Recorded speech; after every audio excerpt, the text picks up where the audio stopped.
اللہ اللہ بسم اللہ الرحمن الرحیم نحمده ونصلی ونسلم علی رسوله الکریم اما بعد فاعوذ باللہ من الشیطان الرجیم بسم اللہ الرحمن الرحیم ان الدین عند اللہ الاسلام ومن یبتغی غیر الاسلام دینا فلن يقبل منه وهو في الآخرة من الخاسرین وقال النبی صلی اللہ علیہ وسلم لا يؤمن احدكم حتى يكون هواه تبعا لما جئت به رب اشرح لي صدري ويسر لي امري سبحانك لا علم لنا الا ما علمتنا انك انت العليم الحكيم الحمد لله على نعمة الاسلام الحمد لله الذي هدانا لهذا وما كنا لنهتدي لولا ان هدانا الله صدق الله العظيم وصدق رسوله النبي الكريم ونحن على ذلك لمن الشاهدين والشاكرين والحمد لله رب العالمين. الحمدللہ ثم الحمدللہ، اللہ تعالیٰ کا شکر ہے کہ اللہ تعالیٰ نے ہمیں ایک عزت اور وقار اور اعتماد عطا فرمایا. دنیا بھر سے لوگ ہم پر اعتماد کرتے ہوئے اور الحمدللہ ثم الحمدللہ ایک اعتماد کے ساتھ ہم سے رابطہ کرتے ہیں. اللہ تعالیٰ سے ہم دل سے دعا کرتے ہیں اللہ پاک ہمیں لوگوں کے اس اعتماد پر پورا اترنے کی اور اس اعتماد کی لاج رکھنے کی اللہ پاک ہمیں توفیق عطا فرمائے. اور ہم آپ سب حضرات دیکھنے والوں سننے والوں کے بھی شکر گزار ہیں کہ آپ نے الحمدللہ ہم سے رابطہ کیا. اللہ تعالیٰ سے ہم دل سے دعا کرتے ہیں اللہ پاک ہمیں آپ کی صحیح خدمت کرنے کی، اور جس شعبے کے اعتبار سے بھی آپ ہم سے رابطہ کر رہے ہیں اللہ پاک ہمیں اس میں آپ کا پورا ساتھ دینے کی اللہ پاک ہمیں توفیق عطا فرمائے. یہ سب اللہ ہی کی توفیق سے ممکن ہوتا ہے جو ہوتا ہے. ہم تو ایک ذریعہ بن سکتے ہیں، کوشش کر سکتے ہیں، باقی ہوتا جو ہے وہ اللہ کے فضل و کرم سے، اللہ کی قدرت سے ہوتا ہے. اللہ تعالیٰ کا ہم سب کو شکر گزار رہنا چاہیے. اللہ پاک نے ہمیں بڑا پیارا مذہب عطا فرمایا. ہر وقت ہمیں شکر کرتے رہنا چاہیے، خوش رہنا چاہیے. ایک آدمی کے پاس 4 پیسے، وہ اپنے پیسے پہ خوش ہے، خوبصورت ہے، خوبصورتی پہ ناز کرتا ہے. کسی کو اللہ نے طاقت دے دی، وہ ہر وقت اپنے طاقت پہ گھمنڈ کرتا ہے. حالانکہ ان سب چیزوں کی 1 منٹ کی گارنٹی، 1 منٹ میں اللہ پاک سب کچھ چھین کے ختم کر دیں. اللہ پاک قادر ہیں کہ ہم زندہ ہیں اور ہم سے اللہ پاک یہ ساری نعمتیں چھین لیں. اور اللہ پاک یہ بھی قدر کرتے ہیں، ہمیں دکھاتے رہتے ہیں روزانہ کہ اللہ پاک نے سب کچھ موت دی تو سب کچھ ہوتے ہوئے ہمارے لیے تو بیکار ہے. ہمیں کیا جو تربت پہ میلے رہیں گے، تہے خاک ہم تو اکیلے رہیں گے. تو ہماری یہ وزارت، صدارت، ہمارا عہدہ، ہماری خوبصورتی، ہمارا سب کچھ مرتے ہی بیکار ہو گیا. تو اس لیے ہمارے لیے ان چیزوں پہ اترانا اور ان چیزوں پہ یہ کوئی زیادہ عقل مندی کی بات نہیں. ان پر ہمیں ہر وقت خوشی رہتی ہے، ان رنگ برنگی دنیا کی چیزوں کی جن کی 1 منٹ کی گارنٹی نہیں. اور اللہ پاک نے جو اسلام کی دولت دی، کلمے کی دولت دی، ایمان کی دولت عطا فرمائی، جو دنیا میں کام آنے والی، موت کے وقت کام آنے والی، قبر میں ہزاروں سال کام آنے والی، قیامت کے 50,000 سال کے دن میں کام آنے والی، پلسرات پہ کام آنے والی، ہمیشہ جنت میں کام آنے والی، بڑے انعامات، بڑے درجات دلانے والی نعمت، اسلام کی نعمت، اس پہ ہمیں خوشی نہیں ہے، شکر ہی نہیں ہے.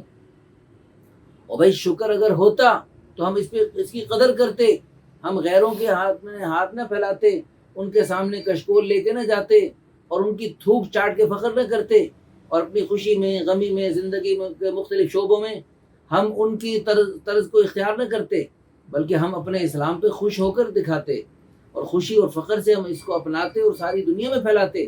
ساری دنیا کے کافروں اور عقل کے اندھوں کو یہ چیزیں پیش کرتے کہ جا کے ہم ان کی تھوک چاٹ رہے، خوشی میں ان کے طریقے اختیار کر رہے، غمی میں ان کے طریقے اختیار کر رہے، اور زندگی کے ہر شعبے میں، رہن سہن میں، معاشرت میں، معاملات میں، لین دین میں، ہر چیز میں انہی کے نقش قدم پہ چل رہے.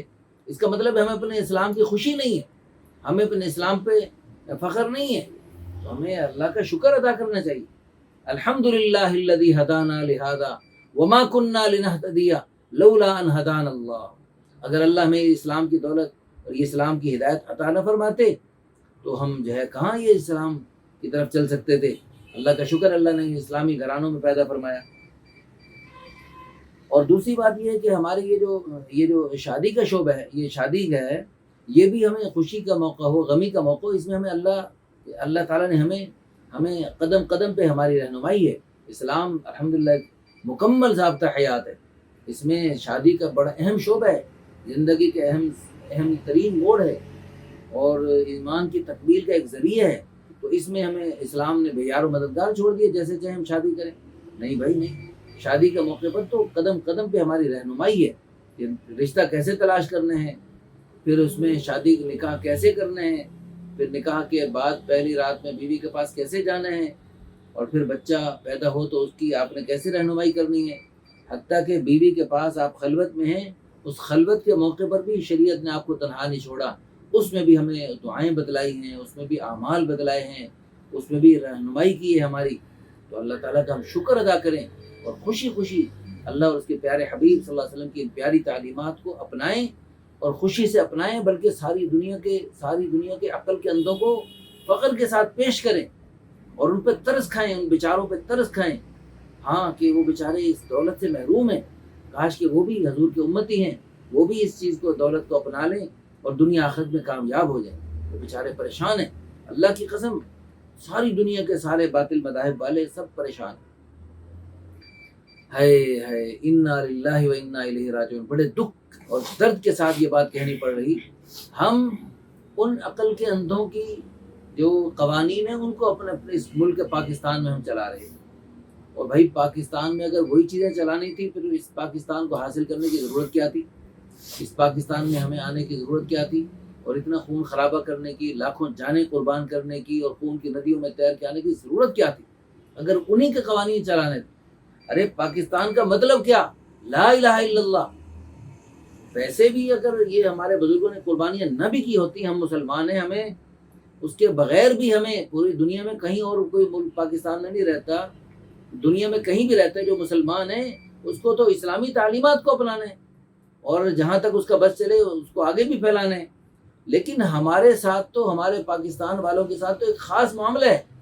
ہم پاکستانیوں نے، ہمارے بڑوں نے، بزرگوں نے ایک عظیم مقصد کی خاطر اتنی بڑی بڑی قربانیاں کی جو سن کر ہم تصور نہیں کر سکتے۔ ایسی بڑی قربانیاں سن کے رونگٹے کھڑے ہوتے ہیں۔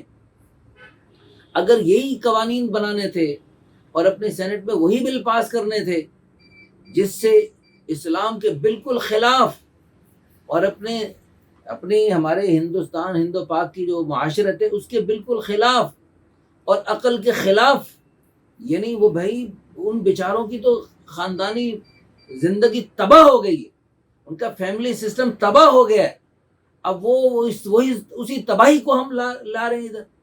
بھائی حدیث پاک میں آتا ہے مومن ایک سوراخ سے دوبارہ نہیں ڈسا جاتا۔ ان کے تو وہ تو اللہ کی قسم وہ تو اپنی زندگی، اپنے خاندان کے نظام کو دوبارہ بنانے کے لیے ترس کے ہیں۔ ان کی عورت کی زندگی تو صرف وہ تو گھوڑے گدھے والی زندگی ہے۔ بھائی گدھے کا کوئی باپ نہیں ہوتا، گدھے کا کوئی ماں نہیں ہوتی، گدھے کی خالہ نہیں ہوتی، گدھے کی نانی دادی نہیں ہوتی، وہ بھی ایسے گدھوں کی طرح۔ ہم مسلمان ہیں، الحمدللہ الحمدللہ ثم الحمدللہ، اللہ کا ہم کروڑوں شکر ادا کرتے ہیں کہ اللہ نے ہمیں ایک خوبصورت مذہب عطا فرمایا۔ اس مذہب میں ایک خاندان کا ایک نظام بتایا اور اس میں ہمیں ہمارے ماں باپ کا احترام بتایا اور ماں باپ کو اولاد پر ایک شان عطا فرمائی، اور پھر دادا دادی، نانا نانی، خالہ پھوپھی، یہ سب رشتے بنائے، یہ بہت زبردست رشتے بنائے ہیں۔ بہن، عورت کو اللہ پاک نے ایک اونچا مقام عطا فرمایا۔ عورت بہن ہے تو اس کا مقام ہے، عورت بیٹی ہے تو اس کا ایک شان ہے، عورت بیوی ہے تو اس کی سبحان اللہ اس کی بہت اونچا مقام بتایا، اور عورت جو ہے نا ماں ہے تو اس کی سبحان اللہ کیا ہی اللہ نے شان بنائی۔ عورت تو ہر روپ میں انتہائی قابل احترام صرف اور صرف اسلام نے بنائی۔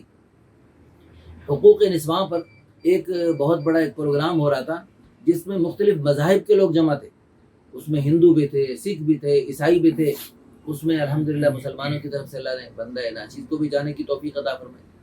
اللہ کے فضل و کرم سے ہر مذہب والوں نے اپنے اپنے مذہب میں جو اسلام نے جو ان کے مذہب نے عورت کو جو حقوق دیے، ہر مذہب نے اپنے اپنے بتلائے، اور الحمدللہ ثم الحمدللہ وہاں جب اسلام کی باری آئی تو اس میں اللہ کا شکر ہے جو عرض کیا گیا لوگوں کے سامنے تو ساری دنیا کے سامنے خوشی اور فخر سے پیش کیا ہم نے کہ بھائی الحمدللہ اسلام نے تو اتنا کچھ عطا فرمایا، اللہ کی قسم کروڑ دفعہ قسم اٹھا کے کہہ سکتے ہیں اور پوری قوت کے ساتھ پورے فخر کے ساتھ ساری دنیا کے سامنے پیش کر سکتے ہیں، اسلام نے جو عورت کو شان عطا فرمائی، اللہ کی قسم دنیا کا کوئی مذہب اس کا 100واں حصہ بھی نہیں دے سکتا۔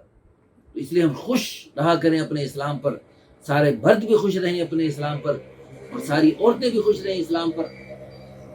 اور سینٹ میں بل پاس کرنے والے کوئی بات نہیں، ایمان کمزور ہو جاتے ہیں، صحابہ کرام کو حضور نے فرمایا جددوا ایمانکم، اپنے ایمانوں کو تازہ کرتے رہا کرو۔ صحابہ نے عرض کی یا رسول اللہ کیف نجدد ایماننا، اپنے ایمانوں کو کیسے تازہ کیا کریں؟ آپ صلی اللہ علیہ وسلم نے ارشاد فرمایا اکثروا من قول لا الہ الا اللہ، اس کلمہ طیبہ کو کثرت سے پڑھنے سے ایمان تازہ ہو جاتا ہے۔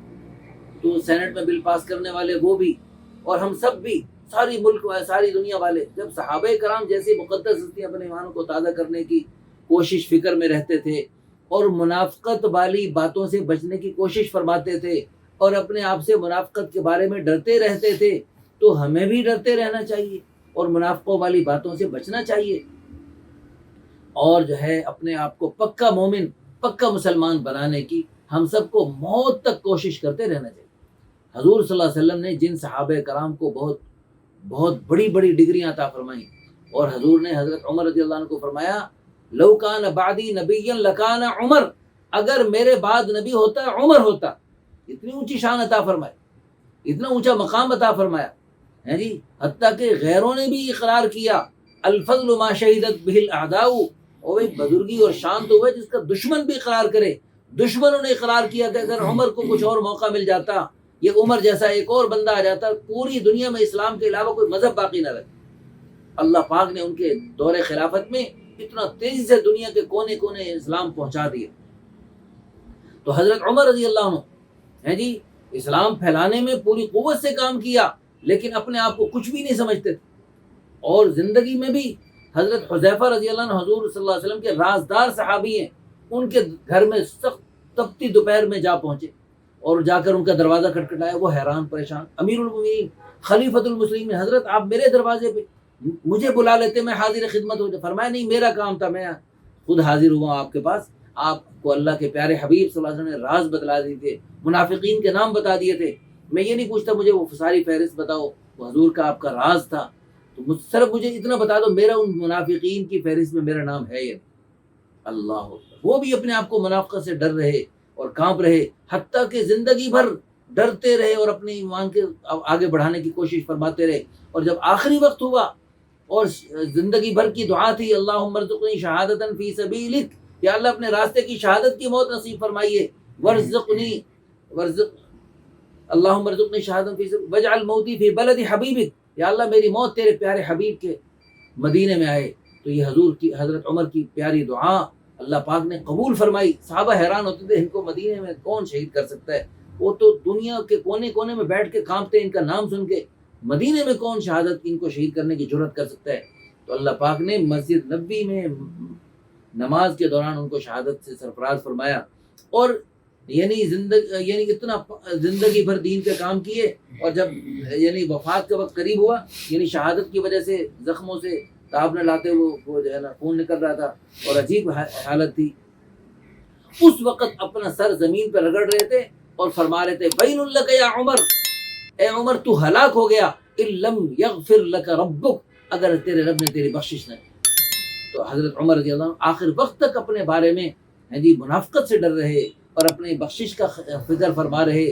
تو بلکہ ایک تابعی ہمارے ایک دوست تھے مدینہ منورہ میں، شیخ عتیق جوہنی، حضرت معاذ جوہنی رضی اللہ عنہ کی اولاد میں سے، یہاں پاکستان تشریف لائے، ان سے بڑی دوستی محبت ہو گئی۔ پھر اللہ پاک نے ہمیں حج پہ جب گئے تو مدینہ منورہ ان کے گھر میں بھی گئے، آج کل ان کے ایک دوست ہیں، ان کے پڑوسی ہیں، وہ بھی تشریف لائے ہوئے ہیں۔ اور ہم افریقہ میں گئے، جبوتی میں، آج سے 20 سال پہلے تقریباً، تو وہاں پر جبوتی میں بھی ان کا بڑا نام تھا۔ جبوتی میں انہوں نے ماشاءاللہ خوب کھل کے بڑے ماشاءاللہ بیانات ہوئے، ان کے بڑی تبلیغ ہوئی ماشاءاللہ، اللہ پاک ان کو غریق رحمت فرمائے۔ تو وہ انہوں نے ایک حدیث سنائی تھی، فرمایا تھا حدیث پاک میں تھا ما خاف رجل علی ایمانہ الا منحہ، جو آدمی اپنے ایمان کے بارے میں ڈرتا رہے گا اللہ پاک اس کے ایمان کو بڑھاتے رہے۔ ومطمئن رجل علی ایمانہ الا سلبہ، اور جو آدمی اپنے ایمان کے بارے میں مطمئن ہو جائے گا اللہ پاک اس کا ایمان سلب کر لے. تو ایمان کے بارے میں مطمئن نہیں ہونا، اس کو بڑھانے کی فکر کرتے رہنا، کیونکہ الایمان یزید و ینقص، ایمان گھٹتا بڑھتا رہتا ہے. ایک تابعی کہتے ہیں میں 70 صحابہ سے ملا، ہر صحابی کو اپنے بارے میں منافقت سے ڈرتے ہوئے پایا. ممکن ہے اس صحابی کی 70 صحابہ سے ملاقات ہوئی ہو اور تمام صحابہ ڈرتے رہتے تھے، کانپتے رہتے تھے. بھائی ڈرتے رہتے ایمان پہ اسلامی اعمال کرنے ہیں، ڈرتے ڈرتے کرنے اور کرتے کرتے ڈرنے ہیں. اللہ پاک ہم سب کو موت تک اپنے ایمان کو تازہ کرتے رہنے کی اور اس کو بڑھاتے رہنے کی فکر نصیب فرمائے. تو میں عرض کر رہا تھا کہ یہ جو سینٹ میں بل پاس ہوا اس وقت ایمان کی کمزوری کی حالت میں اسلام کے خلاف یہ ہو گیا تو کوئی بات نہیں. اگر قسم بھی اٹھا کے اگر بل پاس ہو گیا تو حدیث پاک میں آتا ہے اگر کوئی بندہ قسم اٹھا دے کہ میں اللہ کی قسم نعوذ باللہ کہ نماز نہیں پڑھوں گا، تو اس کا حکم یہ ہے کہ وہ قسم توڑے، قسم کا کفارہ دے، 3 روزے رکھ لے اور نمازیں پڑھنی شروع کر دے. تو اس میں قسم اٹھا کے اگر بل پاس ہو گئے تو کوئی بات نہیں، تو غلطی ہو جاتی ہے. صبح کا بھولا شام کو گھر آ جائے بھولا نہیں کہتے. التائب من الذنب کمن لا ذنب له، گناہ ہو گیا اب توبہ کر لی تو اللہ پاک ایسا کر دیتے ہیں جیسے ہوا ہی نہیں. بلکہ الا من تاب وآمن وعمل عملا صالحا، توبہ کر کے ایمان لا کے اچھے عمل جو کرتے ہیں فاولئک یبدل اللہ سیئاتہم حسنات، اللہ سارے گناہوں کو معاف کر دیں.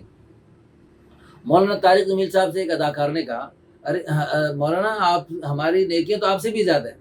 تو مولانا نے ویسے ہی مذاق میں پوچھا یہ کیسے بھائی، آپ کو کیسے پتہ لگا آپ کی نیکیاں میرے سے زیادہ ہیں؟ انہوں نے کہا ہمارے گناہ بہت زیادہ ہیں. ہم جب فلمیں ڈرامے گانے بجانے پتہ نہیں بیہودہ حرکتیں کرتے ہیں اس کی وجہ سے جتنے لوگ اس کو دیکھتے ہیں ان سب کے گناہ بھی ہمیں ملتے ہیں. تو اس لیے ہمارے گناہ تو بہت زیادہ ہیں. اب ہم نے کر لیے توبہ، جب ہم نے توبہ کر لی تو اللہ پاک نے اپنے قانون کے مطابق فاولئک یبدل اللہ سیئاتہم حسنات، ہمارے سارے گناہوں کو جب نیکیوں سے بدلنے کا اللہ پاک نے فیصلہ فرما لیا تو انشاءاللہ پھر ہمارے سارے گناہ جب نیکیوں سے بدل گئے تو مولانا ہماری نیکیاں آپ سے بھی بڑھ گئی. تو اللہ کرے ہمارے محترم ممبران، ہمارے حکمران طبقہ جن سے یہ غلطی ہو گئی، کوئی بات نہیں غلطی ہو جاتی ہے انسان سے، تو غلطی ہو جانا کوئی زیادہ بری بات نہیں، لیکن غلطی پر اڑ جانا یہ شیطان کا کام. آدم علیہ السلام سے غلطی ہوئی، بھول ہوئی، لیکن انہوں نے توبہ کی. ربنا ظلمنا انفسنا وان لم تغفر لنا وترحمنا لنکونن من الخاسرین، خوب روئے، خوب گڑ گڑائے تو اللہ پاک نے ان کی توبہ کو قبول فرما لیا ہے جی. تو اس لیے ہم سے غلطی ہوئی تو اللہ تعالیٰ سے ہم معافی مانگ لیتے ہیں، اپنے ایمان کو تازہ کرتے ہیں اور اپنی انشاءاللہ کوشش کرتے ہیں کہ ہم 100% اللہ کی چاہت کے مطابق، اللہ کے پیارے حبیب صلی اللہ علیہ وسلم کی چاہت کے مطابق انشاءاللہ خود بھی چلیں گے اور اپنے ملک پاکستان کو بھی چلائیں. اپنے وطن عزیز کو، اپنا پیارا ملک، اتنا پیارا ملک، اتنی بڑی قربانیوں سے حاصل کردہ ملک، اس کو انشاءاللہ اس کے مطابق چلائیں.